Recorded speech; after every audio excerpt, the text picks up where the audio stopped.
তৃণমূলের প্রার্থী তালিকা ঘোষণা হয়ে গিয়েছে দীপ দামেরাও কিছুটা হলেও বলেছে।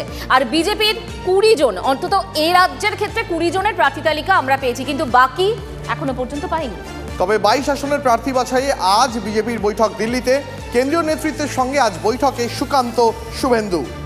আমাদের সঙ্গে আমাদের নয়াদিল্লির প্রতিনিধি জ্যোতির্ময় কর্মকার রয়েছেন এই মুহূর্তে। জ্যোতির্ময়, আজ কি বিজেপির দ্বিতীয় প্রার্থী তালিকা ফাইনালি বেরোবে?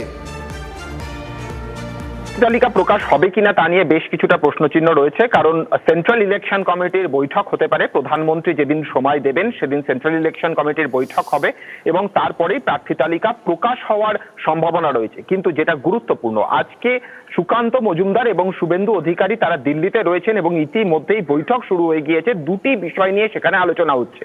অবশ্যই 22টি আসন যেখানে বিজেপি এখনো পর্যন্ত প্রার্থীর নাম ঘোষণা করেনি, সেখানে দার্জিলিং, আসানসোল, ব্যারাকপুর, মেদিনীপুর এই আসনগুলির ওপরে আলাদা করে নজর থাকছে। কিন্তু যেটা গুরুত্বপূর্ণ, সামনে রয়েছে লোকসভা নির্বাচনের টানা 2 থেকে 2.5 মাস ব্যাপী প্রচার। সেই প্রচারে ব্লুপ্রিন্ট কি হবে? কেন্দ্রীয় নেতৃত্ব অর্থাৎ প্রধানমন্ত্রী, কেন্দ্রীয় স্বরাষ্ট্রমন্ত্রী অমিত শাহ, রাজনাথ সিং থেকে শুরু করে সিনিয়র নেতারা কবে, কোথায়, কোন কোন দিন প্রচার করবেন তার একটি প্রাথমিক ব্লুপ্রিন্ট নিয়ে আজকের বৈঠকে আলোচনা হতে পারে। এর পাশাপাশি সূত্র মারফত কয়েকটি খবর আমাদের কাছে আসছে যেটা বাংলার জন্য যথেষ্ট তাৎপর্যপূর্ণ। যেমন হর্ষবর্ধন শ্রীংলাকে দার্জিলিং এ প্রার্থী করতে চাইছে বিজেপি কেন্দ্রীয় নেতৃত্ব, কিন্তু রাজ্য নেতৃত্বের একাংশ তারা রাজু বিস্তাকেই সেখানে চাইছেন। ফলত সেক্ষেত্রে চূড়ান্ত সিদ্ধান্ত নেওয়া হবে। আসানসোলে পবন সিং সরে যাওয়ার পরে পরবর্তী প্রার্থী কে হবেন তা এখনো পর্যন্ত ঠিক হয়নি। একইভাবে ব্যারাকপুরে কার্যত আনুষ্ঠানিক ঘোষণার অপেক্ষায় এই মুহূর্তে অর্জুন সিং এর নাম, কিন্তু একাংশের কিছুটা বিরোধিতা রয়েছে। ফলত সেই বিরোধিতাকে আদৌ গুরুত্ব দেওয়া হবে কিনা তা নিয়ে প্রশ্ন রয়েছে। এবং যে জল্পনা চলছে যে মেদিনীপুর আসন থেকে সরে দাঁড়ানোর জন্য দিলীপ ঘোষকে আবেদন করা হয়েছিল, যদিও দিলীপ ঘোষ সেই আবেদনকে সম্পূর্ণভাবে অস্বীকার করেছেন। ফলত এক্ষেত্রে কেন্দ্রীয় নেতৃত্ব তারা কি সিদ্ধান্ত নেন আজকের বৈঠকেই কিন্তু রাজ্য নেতৃত্বের সঙ্গে আলোচনায় একটা প্রাথমিক সিদ্ধান্ত হয়ে যাবে।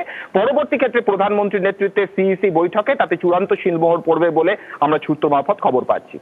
ধন্যবাদ তোমাকে জ্যোতি, অনেক ধন্যবাদ তোমাকে। রাজনীতি শুধুই কি রাজার নীতি? রাজা উজিরের চোখে নয়, আপনার আমার চোখে সমাজের ছবি। কঠিন কথা সহজভাবে না বললেই নয়, না বললেই নয়। প্রতিদিন রাত 9টায় TV9 বাংলায়। TV9 বাংলা না দেখলেই নয়। রাজনৈতিক তরজায় টকশোয়ের হট্টগোলে হারিয়ে যায় কিছু গুরুত্বপূর্ণ খবর, দেশ বিদেশের না জানা খবর যা চমকে দেবে আপনাকে। সেই খবরই নিয়ে আসি আমি আপনার সামনে। আমি অনির্বাণ চৌধুরী।